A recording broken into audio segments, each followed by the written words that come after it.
Well, alright, this is Swire Gaming, and we're bringing you today to Squad. Yesterday, they dropped July recap with interesting new features that will be in v12. We already know that tanks and some Europeans will be there, and we see there they are focusing on three elements: new interface, new ammunition gameplay, change involving very debatable side regarding the ammo conservation issue, and the new BAB, Talil Hill, I think it's called. First ever newly way, and it contains, according to Ford Industry, the first newly way to implement graphics in maps. So we'll see some enhanced environment to feel more immersive. First of all, they integrated the squad chat, which is basically a platform for players to nag over developers. Yeah, as if they were lacking a platform to do this. You can chat with CEO himself. The chat implementation and the new interface all indicate they are shaping up their game not only for the v12 but also the release. Here we see the new interface where they enhanced the deploy screen, where you get to see your squad, the entire team, and more. Also, you get to see the factions that are involved in the game with flags in the top right or left corners. We also see a new animation, very beautiful animation in the interface regarding each faction looks. I think also they added a new optional screen called role loadout.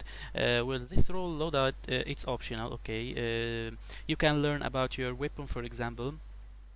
I have been working on localization for Squad, and they added each weapon a description tab where they tell you the basic information from zeroing to rate of fire, the type of ammunition, whether it is tracer red, tracer green, etc. And also a little glimpse about the history of the making and the country of origin of that weapon. The huge change I think they are bringing with this recap is the ammunition change, where it will no longer spawn fobs and rallies with full loadout. You will spawn with what you had on you when you died, but always expect to have 2 magazines and 2 filled dressings at least. So if you died with 0 magazines, you will spawn with 2 magazines. And I think it's a very welcome change where most strategic gameplay will emerge to conserve on ammo, and resupply route constantly will be crucial. So you will not place a rally and start attacking that cornered fob constant anymore. You will have to have one friend bring ammo constantly, and the enemy will simply eliminate your presence by ambushing the trucks that are bringing ammo to the front line. I think this will change the game from its core, and I have seen some objection to it, and they're talking about they're killing their own game, and I think the absolute opposite is right, because it will change the constant concentration of squad gameplay around one area, and it will implement the use of full-scale map more efficiently, and it will also encourage tactical gameplay, and they are constantly trying to eliminate the soloing concept gameplay from squad, because it is cornered about squad and team play, and yeah, I think that's a good change. Well, next they added a new way of smoke screen that's very good for advanced infantry through open fields and desert, where their armored vehicles will emit dense layers of smoke that will cover infantry as they advance, and also provide a good cover for treating armored vehicle also. Very good addition, I think, that will open new ways of approaching an objective, and communication between various squads will be very crucial for nice through open area advancement, or just like rushing an objective. Here we have this post-scriptum way of repairing tanks. We see they are implementing their way of repairing the tanks' armored vehicles, where when you get hit in the battlefield, your engine is more likely to get disabled first. So in order for you to go back to the repair station, you have to first repair your engine on the field, which will also make the crewmen take more strategic approach of the battlefield. And once more, they're reducing soloing, and I'm not talking about like taking the vehicle alone, but also not making the vehicle go around the map hunting infantry and leaving the rest of the squads, of the team on their own, but they are more likely to be accompanied by infantry as they are normally would do in real life. The crewman with a disabled tank will have to rely on infantry cover in order to have time to repair himself, to make it for a repair station. A very tasty gameplay change. I think it's very very good. Here also they added the scope for the RPG-7 only for the Russian military squads. And I can tell you, they're adding a lot of cool stuff. I know that because I worked on localization. I've already mentioned that. And yeah, the SKS. Here you have it. It will have scope. Also, they implementing working bayonets. Yes, you heard it right. Working bayonets. I can see squaddies having parties of bayonet on bayonet battles all over the place. The first time it drops, oh my god, it's gonna be abused a lot.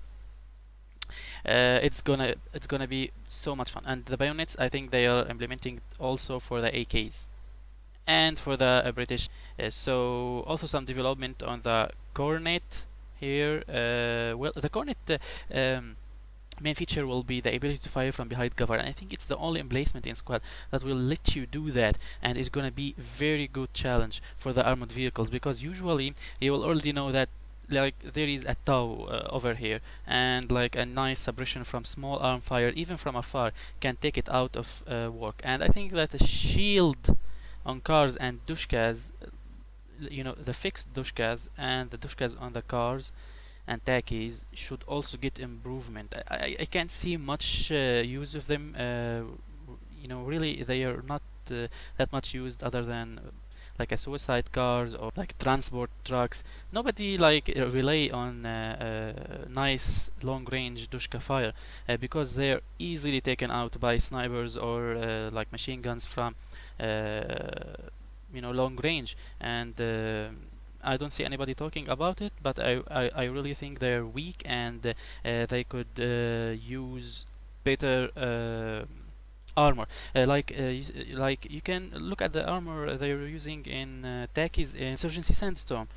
Most of the Middle Eastern militias now are using this tactic of like Takis with dushkas on it, and they are using that kind of armor, like the armor that really protects the shooter. This will be a huge change, and will add some firepower for the militias that use Takis as mainstream armored vehicles. Although, yeah, they have an armored vehicle with a machine gun, but a Taki with good armored plates, even the fixed dushkas, will be very good addition. Here we have Talil's map. It's called Talil Outskirts. Talil Outskirts is a desert map, as we can see it, and Offworld Industries is saying that it's the first map that they implement their new way of making the environment for the map, and it will be most realistic. It's a most realistic environment map seen in Squad up to this point. They are saying that they have advanced new structures, foliage, and visual effects. Also, they have implemented visual effects.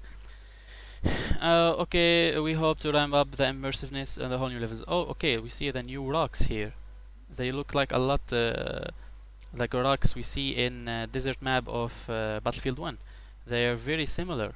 Very good addition, a very good improvement for the map layout. I think this newly advanced map creation will maybe see its path to previously done maps like Al Basra or Falls Road. I think this recap is very good, very promising. Oh, we could see here the foliage, the new foliage. I think this differs from the foliage we see on Falls Road. I think they have reworked the grass and also the sand. Look at the sand. Could you see the sand? It differs from what we see in Basra. I think we will see huge changes in Squad. I'm very excited for this. Okay, Squaddies, that's it for today, and see you on the battlefield. Don't forget to hit the like button and subscribe, and thank you a lot.